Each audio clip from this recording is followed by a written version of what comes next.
Bring to the stage doctors, uh, Madhu is not here, doctors Jagan, Weeks, Dr. Nanura, and Dr. Joyce Wald, please.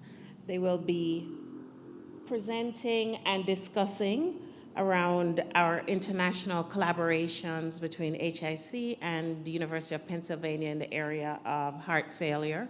So there'll be a combination of real-world presentations and then some discussions. Okay.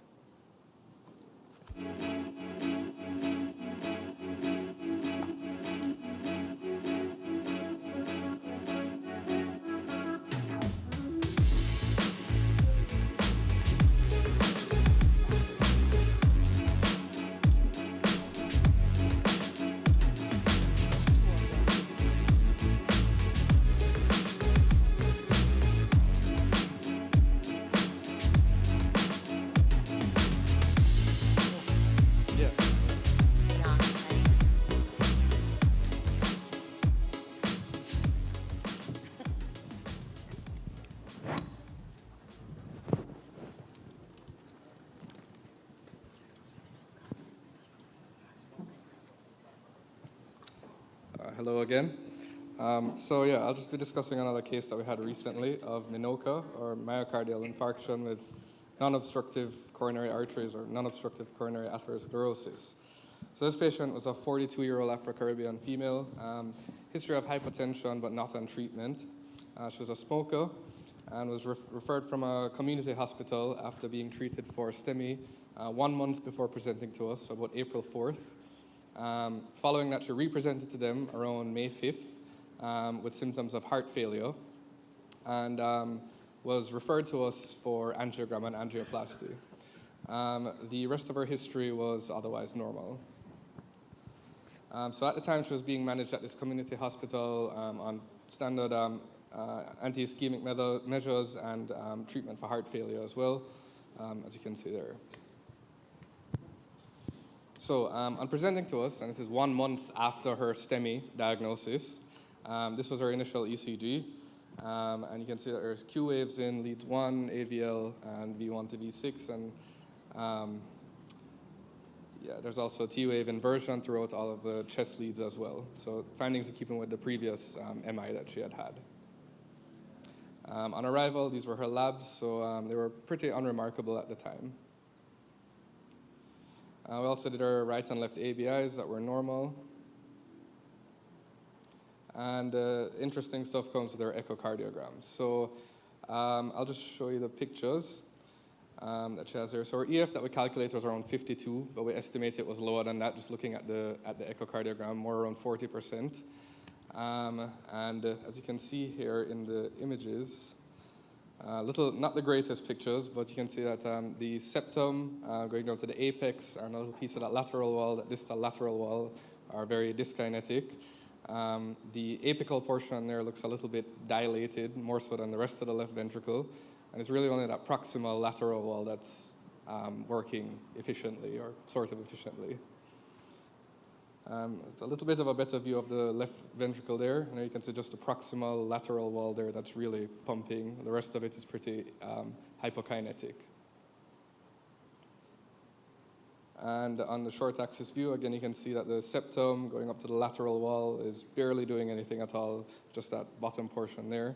And she also had a small pericardial effusion at the time, which may have been due to her heart failure that she was in when she presented to us. So that echo was done when she presented to 1 month after her STEMI, and we proceeded to her angiogram a couple days later, and this is what it showed.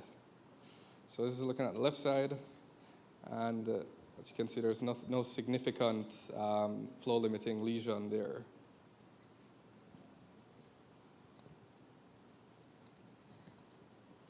Again, at the left side, nothing significant there that we could see.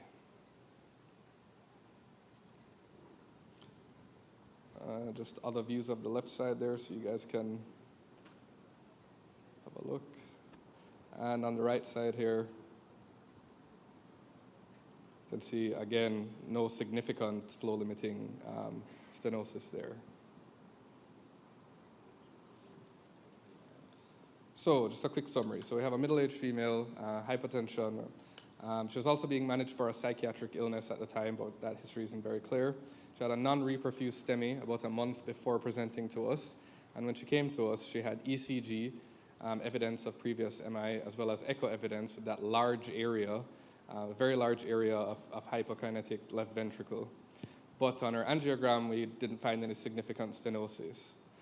Unfortunately, after being seen by us, she passed away suddenly about 1.5 months or 40 days after her MI, 40 days after her initial MI. And no autopsy was performed at the time that we could follow up on. So I'll just hand over to Dr. Nanura, who will discuss the case. Yes, thank you, Doctor. 2019 represents for the Heart Institute of the Caribbean a very nice opportunity because we have a monthly teleconference with University of Pennsylvania. So every month we discuss a specific case. So we have the chance to have high specialty opinion, like Dr. Walt and the team, in many specific problems. And this case, it was one of the special cases that we present to the University of Pennsylvania. It was in August, and actually it was reviewed by Dr. Marietta Ambrose. This is a non-obstructive coronary artery myocardial infarction complicated with heart failure and complicated with sudden death. This is the evolution of this case. This is a middle-aged, 48, young female Afro-Caribbean with no clear cardiovascular risk profile that was admitted in a community hospital in Jamaica, the Black River area, that we call here the country area, and has acute myocardial infarction, reported like ST elevated myocardial infarction. It was in April 4, 2019, and he came to us, to the Manchester branch of the Heart Institute of the Caribbean, and at that moment, the patient was readmitted for a heart failure. We saw a patient in a front heart failure. The heart was remodelated, clearly a regional wall motion abnormality, very extensive anteroapical, sectoapical, apicolateral, left ventricular dysfunction, about a 40% ejection fraction. So a large area of infarct, and also pericardial effusion. That was on May 5, 2019. On May 6, 17, the patient have the angiogram, Dr. Soliman, and there were no any angiographically detectable coronary artery disease that we call non-obstructive coronary arteries. So the diagnosis of MINOCA was at that moment myocardial infarction with non-obstructive coronary artery disease. Unfortunately, in the time that we are trying to treat the patient, contact with the patient, and trying to do a plan, a workup, to get know what is the reason for that, we got the call for the family that the patient suddenly was dead. We don't know if the mechanism was arrhythmic or mechanic. What we know about this condition is defined by the universal definition of myocardial infarction. It's not a final diagnosis, it's actually a working diagnosis. So he needs to lead us to increase the diagnosis work, especially to identify any potential underlying mechanisms. There is not a standardized therapy because there are no randomized trials. However, there are good data, for example, in the Sweden registry, that statins and angiotensin blockers are useful. We were thinking for a good time ago that is a good prognosis cardiac attack. No, actually it's not a benign condition. Actually, the new data is showing that there is no differences in mortality rates in the obstructive and the non-obstructive myocardial infarction. And in the recent ACUITY trial, actually was worse. We have now the possibility to do intracoronary imaging in Jamaica, like intravascular ultrasound, for example, or maybe the optical tomography, intracoronary optical tomography. However, one recommendation is to analyze after the coronary angiogram. If this is normal, analyze the ventriculogram, the left ventricle angiogram, and see if there is some kind of regional wall motion abnormalities that are oriented to one single vessel, epicardic vessel. Or there are more than one regional wall motion abnormalities that can orient to a microvascular pattern. You can see in the graphics the possibilities are essentially the coronary dissection, a plaque phenomena, or coronary artery spasm. And in the microvascular, the possibility of microvascular spasm, myocarditis, Takotsubo, and the coronary embolism. Some lessons about this case. We must recall that about 10% of all the myocardial infarctions can be the kind of non-obstructive coronary arteries. This is not a diagnosis, it's a syndrome. So as a syndrome, has different causes, and the plaque problems could be one of them, but exist many others. We have limitations with some invasive investigations. So we can do more left ventricular angiography in our patients after have the finding of normal coronary pattern in the angiogram. It's not always benign, and the prognosis is extremely variable depending on the cause of the MINOCA. Interesting in this case, pericardial effusion could detect population at high risk that deserve more attention because we don't know if there is a free wall cardiac rupture behind. To be prepared for the future about the spectrum of coronary arteries, because we are in the point that, especially in high specialty centers or research centers, we can go to the intracoronary imaging to see if there is some kind of fissure, some kind of plaque disorder, and especially the role of the magnetic resonance imaging that is probably the most important tool in these cases. Recently, the denomination of MINOCA has been questioned in the sense that maybe it's better to call TP-NOCA. So addressing the point to coronary disorders that increase the troponin positive, but they are not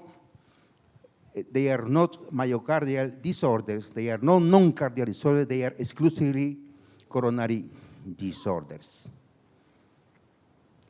Our case is exactly the one published just 1 year ago for a Chinese journal, and exactly they have the same challenge: non-obstructive coronary artery myocardial infarction complicated with heart failure, ventricular arrhythmia, but in this case, they have the chance to do ablation, they have the chance to do ICD, situation that we can have in this country. But we learn. We learn. Thank you.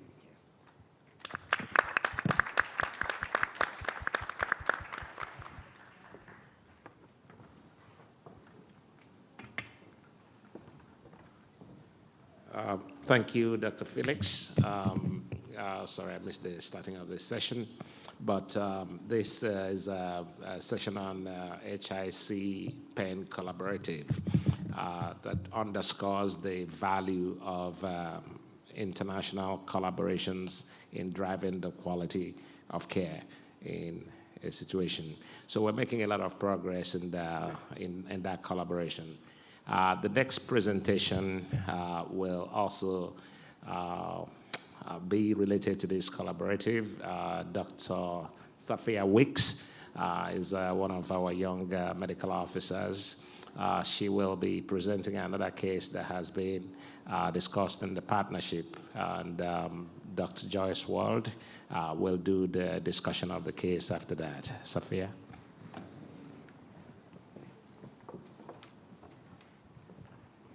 Good day, everyone. I'm Dr. Weeks. I'll be presenting a clinical case from the Heart Institute of the Caribbean on peripartum cardiomyopathy.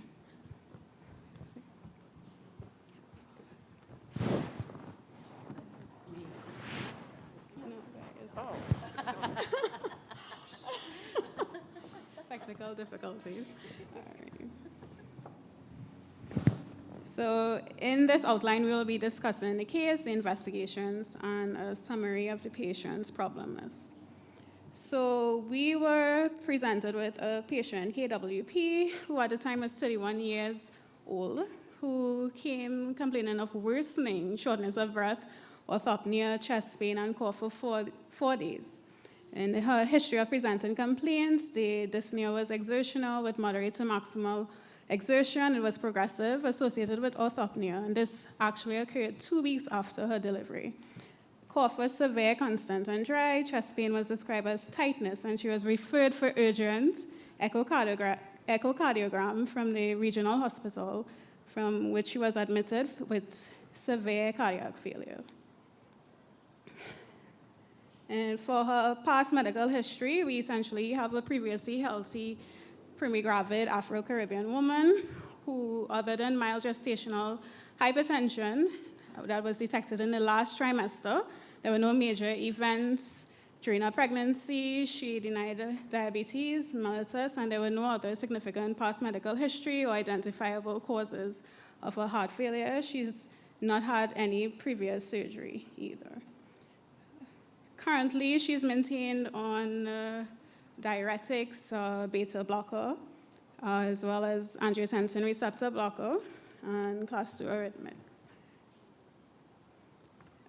Family history significant for hypertension, and negative social history for smoking, alcohol, or caffeine use.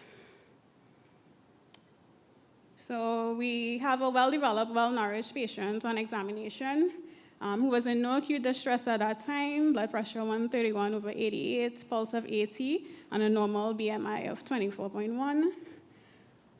The only system that had any remarkable changes was her cardiovascular system, where we heard a increased pulmonic second sound. All other systems were unremarkable. So echocardiography is of fundamental importance to make the diagnosis as well as to monitor peripartum cardiomyopathy, and she was referred for such. And in the initial echocardiogram, it showed a dilated cardiomyopathy with severely depressed left ventricular systolic function with an ejection fraction of 15 to 20%. Recommendations were made for 24-hour Holter monitoring, as well as to consider cardiology consultation.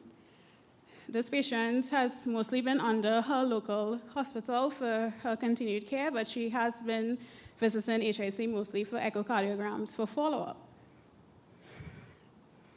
So this was her initial ECG. So apart from the obvious left ventricular hypertrophy, there was significant cardiac ventricular arrhythmia with trigeminy pattern. Her current ECG, we still see left ventricular hypertrophy, however, there is no longer any cardiac arrhythmia.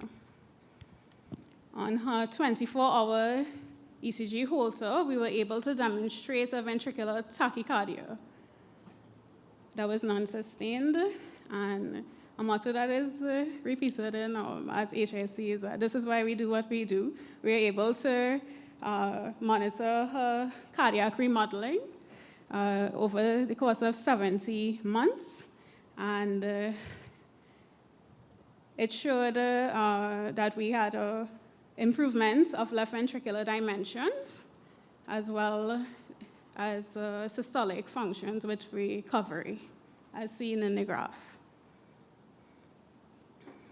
Right, her current vitals, blood pressure 133/87, pulse is 51, BMI 25.4. Her last echocardiogram that was done at our institution showed a recovery of the left ventricular dimensions, but she was still had a diastolic dysfunction. Right? Here we have the images. They're playing. But we have it's not playing, but we have a parasternal long axis view here that showed left ventricular cavity was dilated, as well as mild eccentric hypertrophy. And there was demonstrated diastolic dysfunction, and as well as the short view, there was no hypokinesia, and it was contracting well. Her last stress tests that she did with us were both ECG and echocardiogram, and we were able to demonstrate an improvement in functional capacity, as well as she had good left ventricular functional reserve. And this is a stress test here. Okay. So in conclusion, we have a young, middle-aged Afro-Caribbean patient that developed cardiomyopathy during the first month after delivery at the age of 31 years old, but she had recovered left ventricular ejection fraction after 7 years of diagnosis. With these problems in mind that are listed here, we were able to present this case to Pennsylvania University, and Dr. Wall, who will be in charge to discuss this case further, will be discussing this case further. The topic of discussion for this patient that she was very concerned about was her prognosis and whether or not she can safely become pregnant again. So Dr. Wall will be discussing the peripartum cardiomyopathy, which is a very difficult condition. It's often misdiagnosed because it's often hard to diagnose and treat. Please welcome Dr. Wall.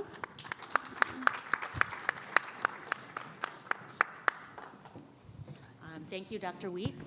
Great job. I was told no slides, so I don't have any slides, so we can wing this. Nope, that's my next talk. That's for later. So, no slides, we're just going to talk. So, one question is, why does it happen? And I don't think we know, and there's a lot to learn. There's two major registries that I know about, and most of our expertise at Penn is through our partner, Jen Louie, who gave the lecture for our case conference that day. So I don't think we know exactly why this happens, but we do know that it is under-recognized and sometimes diagnosed very late. There's two major registries. One is the investigations of pregnancy-associated cardiomyopathy led by Dennis McNamara, in which we've gained a lot of knowledge. What we've learned is that the patients, that there is over 70% chance that a patient identified with peripartum cardiomyopathy can recover function at least partially or even fully. What we also have learned is that in the US African American population, that the rate of recovery is less, closer to 52%, and that the risk factors for not recovering are African American descent, EF less than 30% at presentation, and an LV EDD that's 6 centimeters or more, which our patient had.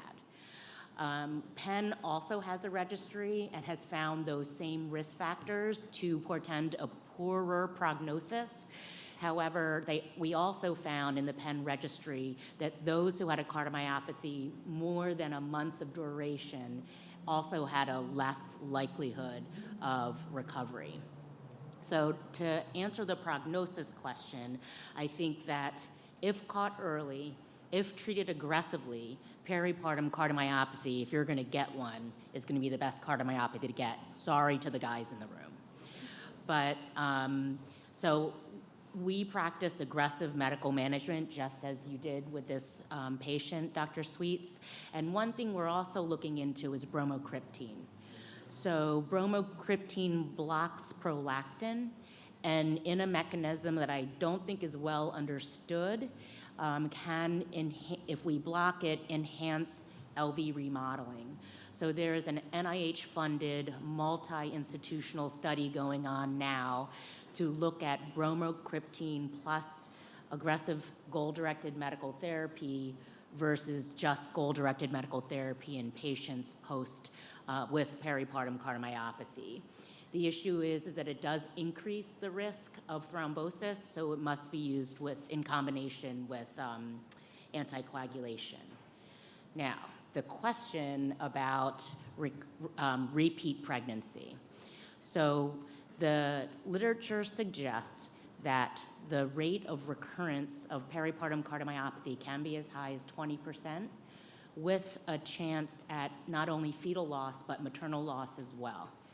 So the patients and I usually advise my patients, I don't say you can't get pregnant again.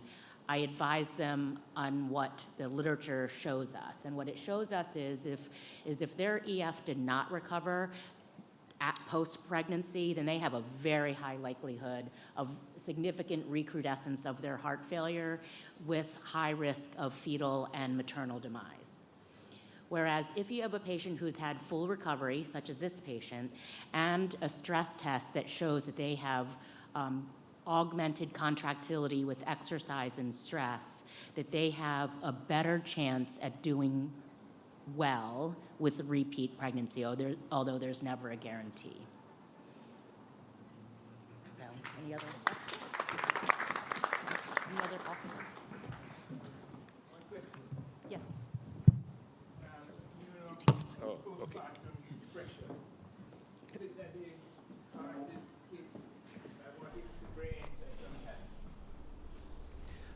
So the question is, we know about postpartum depression. okay. So I'm wondering if the same thing that affects the heart may affect the brain. Joyce? I don't know if we know that answer, because I don't think we 100% understand the exact science and etiology between peripartum cardiomyopathy. Penn does have a large biobank of patients of all ethnicities, all types of myopathies, to help determine what type of genetic profile, proteomics, what can lead to this disorder and why one woman has it and another woman does not. So I don't know that peripartum depression has been linked with peripartum cardiomyopathy. Marielle? Marielle? That was great. Can you comment on the link of peripartum cardiomyopathy and eclampsia or preeclampsia? So that's a better question for Jen Louie. She's the expert. But my understanding is that hypertension or toxemia of pregnancy is not associated with increased risk of peripartum cardiomyopathy. You might need to check on me on that, but that's my understanding. You want to add to that, Marielle? No, I was thinking of the work that, the basic science work that Zoltan Arani has been doing, and where he found that there might be, significant links, but maybe clinically it doesn't come out, Dr. Sagade, or Sagade 1 and Sagade 2. Okay, Bola. Hi, I just want to make a comment about the first case with the cardiomyopathy. And one of the things I noticed was there was no mention of any kind of genetic predisposition or any questions about sudden cardiac death. Because, going forward, I think it's going to be more important when you see a young person presenting with cardiomyopathy to start really, really looking into possible genetic causes. I know Dr. Madu has talked to some of the companies in the States, like Invitae. As we go across for amyloid testing, you're going to see a lot more people getting genetic testing. And I think there is a chance that we can start doing genetic testing here at a cheaper price. So I think going forward, that patient may have benefited from genetic testing. Now, for the second case, for the cardiomyopathy, the postpartum, I'm going to ask the doctor from Pennsylvania, what are we doing any kind of testing for titin gene? Because in postpartum cardiomyopathy and alcoholic cardiomyopathy, there's an increased prevalence of people having the titin gene. So even though we think it's postpartum or alcohol, it could be some of it could be genetic. Thank you. You're absolutely right that there are many stressors that can unmask a previously unrecognized cardiomyopathy that is genetically predisposed. Titin mutation is one of them.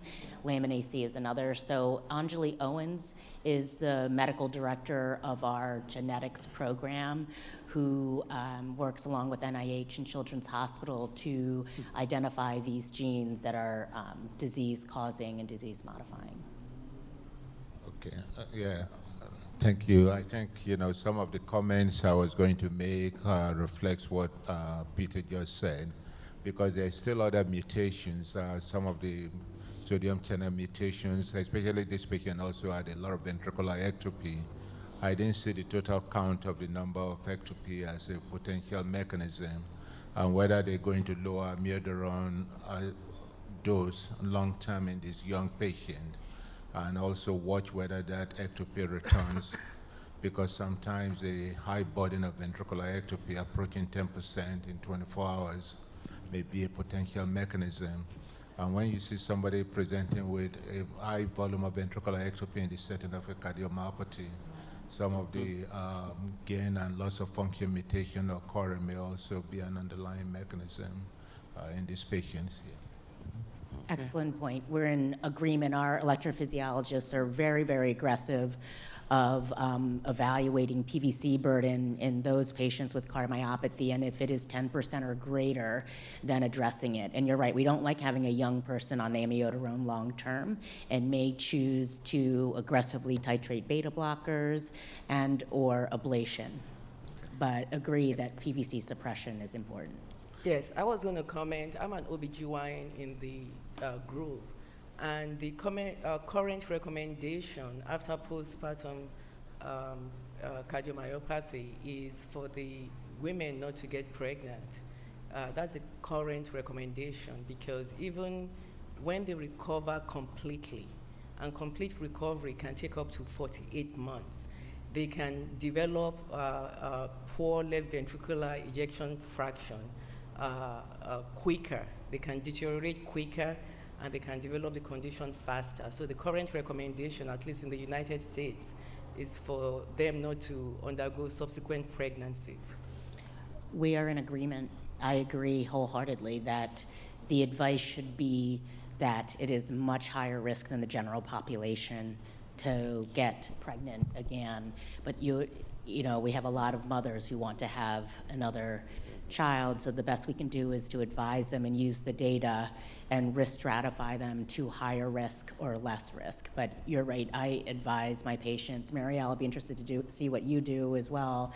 I advise them that if it were me or you or my sister, I would say not to get pregnant again, even if your EF recovered. Sir John. Right here. Oh, okay. Okay. One quick question I want to ask with regards to the role of ICD in our patients that have not recovered left ventricular fraction function greater than 35%. Is there a role for primary ICD insertion?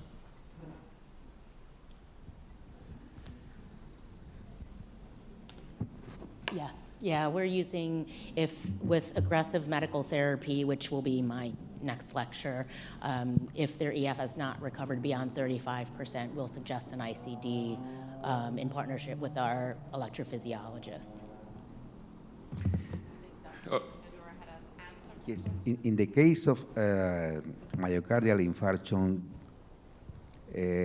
with no obstructive coronary artery and sudden death, we need to divide the periods of the sudden death in the very early, before 40 days, in the intermediate level between 40 days and 6 months, and more than 6 months.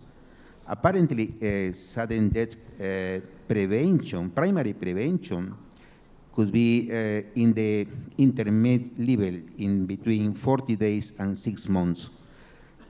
The case that we show in the last slide, in the Chinese experience, they did ICD after myocardial infarction in Minoka in the period of time in between 40 days and 6 months, with a positive result. Okay, we take one last question from Sir John Hall.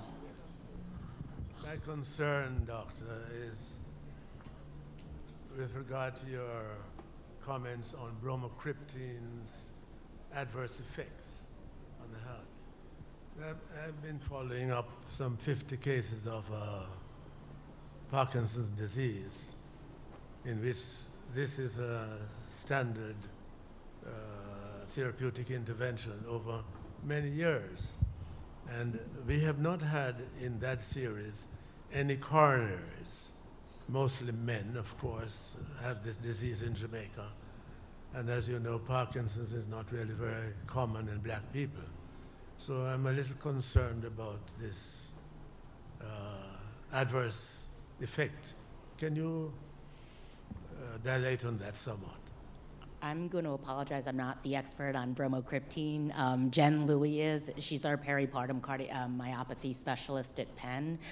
So I have not yet used bromocriptine, but we're going to be part of a NIH-funded trial to look at it with 1 week use, I think, Marielle, of bromocriptine postpartum, or maybe 8 weeks. There's been data on both very short-term use. Thank you. Okay.